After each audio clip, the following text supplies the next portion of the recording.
No início do século XIX, o Brasil enfrentava uma epidemia de varíola, doença infecciosa causada por um vírus que desde a antiguidade aparecia em surtos, matando milhões de pessoas pelo mundo. Em nosso país, a varíola já havia dizimado tribos indígenas inteiras, mas a doença também chegaria até a família real portuguesa, matando vários de seus membros, entre eles o irmão mais velho de Dom Pedro I. Era preciso buscar uma solução urgente, a mesma que já vinha sendo utilizada na Europa com sucesso: a vacinação. Olá, amigos da história! O problema aí era a longa viagem pelo mar para trazer essa vacina ou os insumos para produzir o imunizante aqui no Brasil. Foi aí que resolveram enviar crianças brasileiras para a Europa,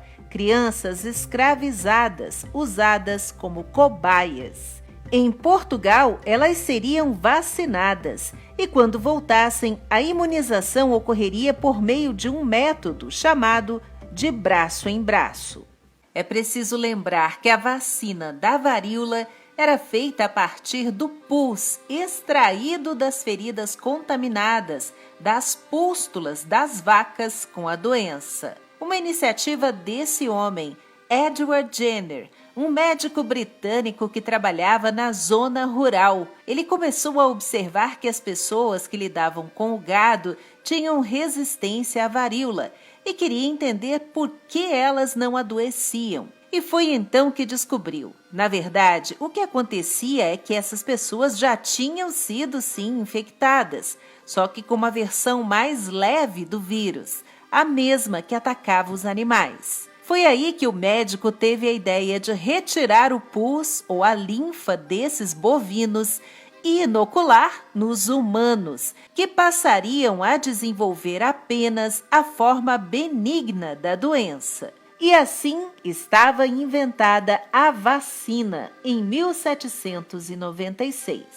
No início, as pessoas vacinadas deveriam voltar depois de uma semana para que fosse retirado um pouco da secreção da ferida do braço delas, causada pela vacina no local da aplicação.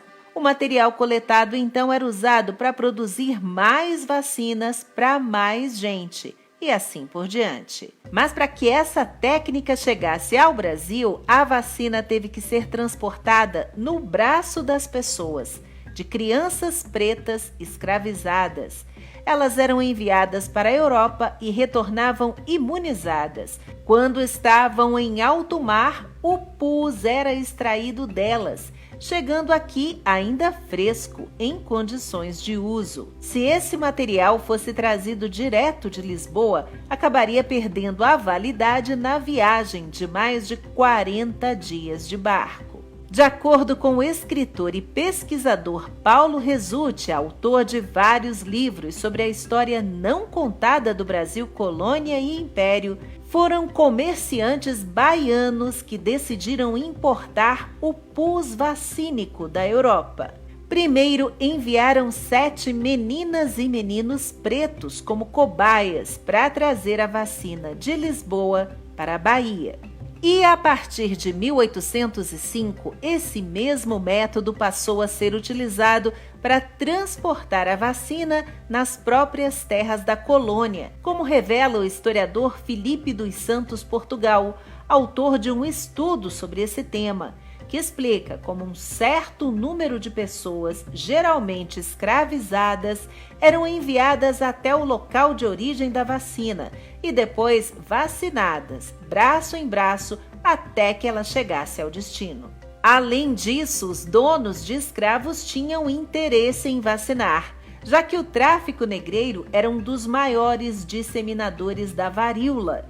Imunizados, os cativos não morriam da doença e aí não davam prejuízo. Mas quando a primeira vacina chegou ao Brasil, quem disse que o povo queria tomar? A população estava desconfiada daquela novidade. Acreditavam que quem fosse imunizado pegaria a doença dos bichos e até que ficariam com cara de bovino, avacalhado. Afinal, Não era à toa que a palavra vacina vinha de vaca, no latim. Acontece que mesmo 200 anos atrás, o príncipe regente Dom João já era a favor da vacina. Ele havia perdido um irmão, uma irmã e um cunhado por causa da doença. Além disso, o filho dele, Francisco Antônio, também morreu de varíola aos 6 anos de idade. Mas a mãe de Dom João, Dona Maria I, tinha uma posição contrária, tanto que não quis vacinar Dom José, o filho criado para governar Portugal. Ele morreu de varíola aos 27 anos e Dom João virou o herdeiro. Foi Dom João que criou, por exemplo, a Junta Vacínica para promover a vacinação em massa na corte do Rio de Janeiro e levar o imunizante para outras províncias. Como podemos conferir nesse ofício, manda Sua Majestade o Imperador remeter ao vice-presidente da província de Minas Gerais 12 pares de lâminas com pus vacínico do melhor possível, a fim de ser aplicado convenientemente em benefício dos habitantes da dita província, que se acham ameaçados do terrível contágio das bexigas. E foi essa junta vacínica da corte que bolou uma estratégia para convencer a população a se imunizar. Transformou as igrejas do Rio em postos de vacinação. O povo então passou a acreditar que aquilo era uma coisa de Deus, então era bom. Daí que aos domingos 2 médicos vacinavam os fiéis na hora da missa. Só que essa vacina era obrigatória, com fiscalização do Estado e poder de polícia. O risco de morte por varíola era maior para os bebês. Entre os sobreviventes, as sequelas mais comuns eram muitas cicatrizes na pele e cegueira.